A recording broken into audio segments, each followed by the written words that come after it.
fast and gay. Eh bien bonjour à tous, on se retrouve dans une vidéo test d'un jeu sur Nintendo Switch qui s'appelle Devil Engine, qui est sorti en 2019 et on va voir ce que ça donne tous ensemble. Allez, c'est parti.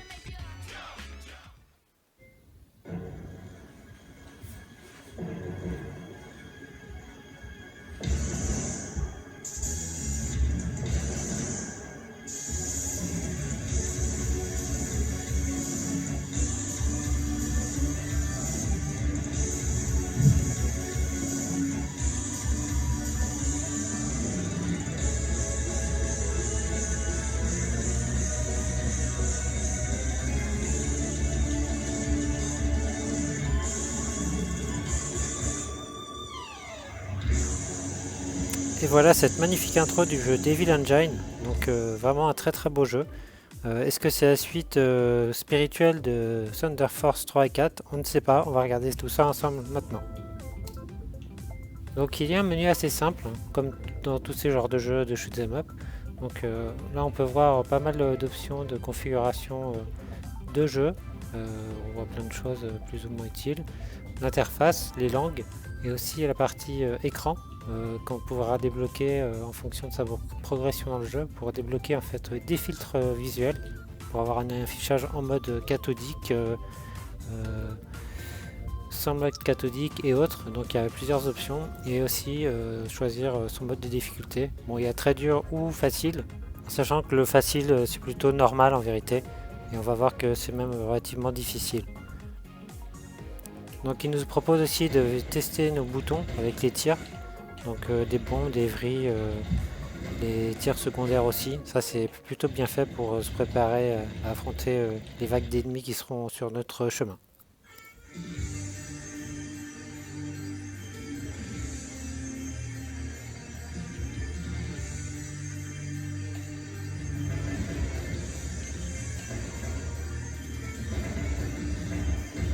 Alors, comme vous l'avez constaté, les musiques sont très rythmées et vraiment de bonne qualité. Ça fait vraiment beaucoup pour un jeu comme ça. Et on s'apercevra sur tous les niveaux que les musiques sont à chaque fois vraiment bien adaptées, présentes et au feu de l'action. Alors le jeu vous propose aussi trois types de tirs. Un tir mode laser, un tir rouge qui balaye pas mal l'écran, et un tir vert qui va focuser les ennemis directement.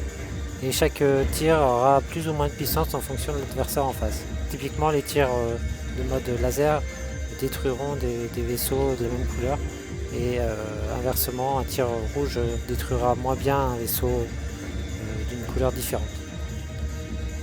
On peut aussi améliorer ses tirs. Il y a je crois 3 niveaux de puissance pour chaque tir. Et ce n'est pas du luxe dans ce jeu. En fait, les adversaires sont relativement résistants. On s'aperçoit que pour en tuer un, il faut quand même lui assigner pas mal de boulettes pour qu'il meure et passer au suivant. Vous aurez aussi la possibilité de choisir la vitesse de votre avion. Il y a 3 niveaux de vitesse. Alors moi je vous conseille le deuxième, qui est toujours le niveau intermédiaire. On voit aussi là qu'il y a des boss de mi-niveau qui sont un petit peu costauds. Ouais, je joue très mal, mais qui sont quand même intéressants à affronter avant le boss final, comme d'habitude en fin de niveau. Et il faudra être très vigilant parce que les tirs arriveront vraiment de partout et ça n'arrêtera pas.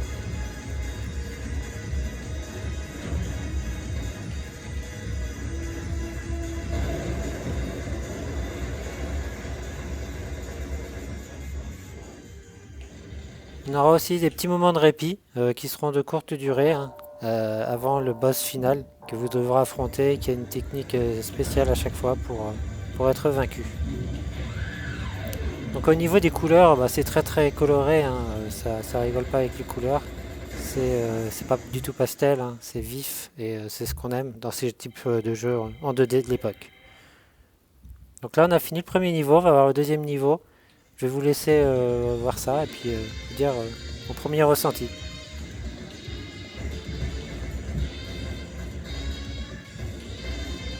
Donc à première vue, on a l'impression que c'est un hommage à Last Resort. Moi je pense que c'en est un, hein, avec les spots lumineux, les bâtiments en arrière, des coloris aussi qui sont assez similaires. Et puis il y a un point après qu'on verra qui qui va confirmer cette idée. Dommage. C'est vrai que en fait plus bas il y a aussi des véhicules qu'il faudra détruire, enfin, qu'on peut détruire, et c'est exactement ce qu'il y avait dans la Last Resort dans le premier niveau.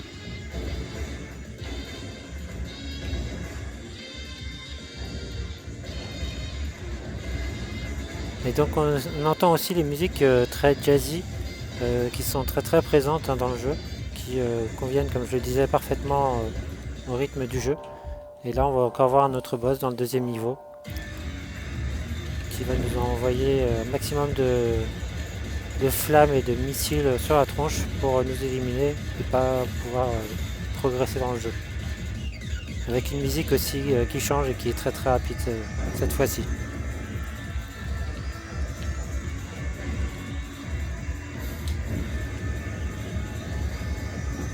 Donc c'est vraiment un jeu très réussi qui est pour ma part méconnu et étant sorti en 2019, j'étais passé complètement à côté. Je rattrape cette erreur malgré sa difficulté qui est vraiment un petit peu trop dure pour ma part. Après je pense que c'est tout à fait faisable si on s'entraîne régulièrement sur ce jeu et qu'on apprend à connaître les différents niveaux. Et d'ailleurs en parlant des niveaux, ce jeu propose 6 niveaux au total. Je ne suis pas parvenu à dépasser le niveau 3. C'est déjà suffisamment difficile, en sachant qu'on a 4 continues. Quand on meurt avec le 4e continue, c'est terminé et il faut recommencer le jeu du début. Donc là, on peut découvrir le niveau 3 qui est aussi très original, avec un ennemi derrière qu'on va affronter un peu plus tard et qui va nous envoyer aussi des missiles. Donc là, je me suis pris en pleine poire et il faudra aussi gérer les ennemis qui arrivent en face de nous durant cette phase.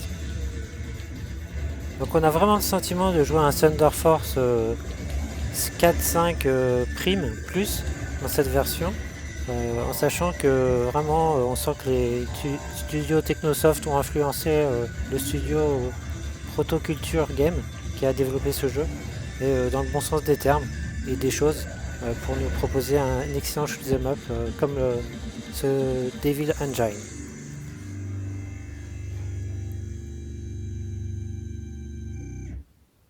Et malgré ma piètre performance, on va voir que j'avais quand même réussi à débloquer une option dans le jeu, après être mort contre ce boss, qui va nous permettre de débloquer un défi qu'on pourra faire ultérieurement si on veut ou pas, et qu'on retrouve dans le menu. Voilà, ici, on voit les défis qui se débloquent au fur et à mesure, ainsi que plusieurs autres options, comme je vous en ai parlé tout à l'heure, sur les filtres d'écran et autres.